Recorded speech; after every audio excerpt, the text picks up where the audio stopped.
Welcome back, everyone. It's Caleb over here at Gerald Waltz Buick GMC. I'm sitting in a Denali Ultimate Yukon, and I'm going to show you how to make it where you have your remote mirror folding power mirrors. Let's hop right in. So in order to make it where the key fob locks your mirrors to where when you press the unlock button, they open, and the lock button so that they close, we're going to get ahead and head over to your infotainment screen.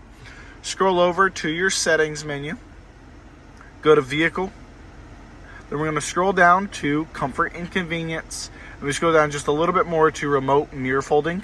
So then we're going to turn it on, going to turn the vehicle off, pretending like I'm getting out and walking away.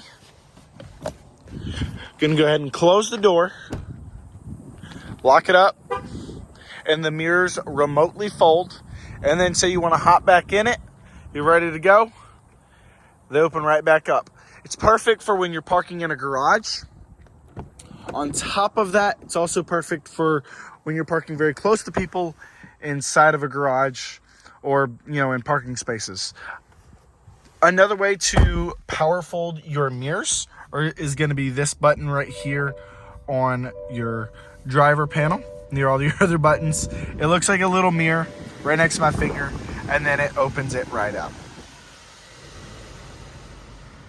Thank y'all for watching. I look forward to seeing y'all on the next one.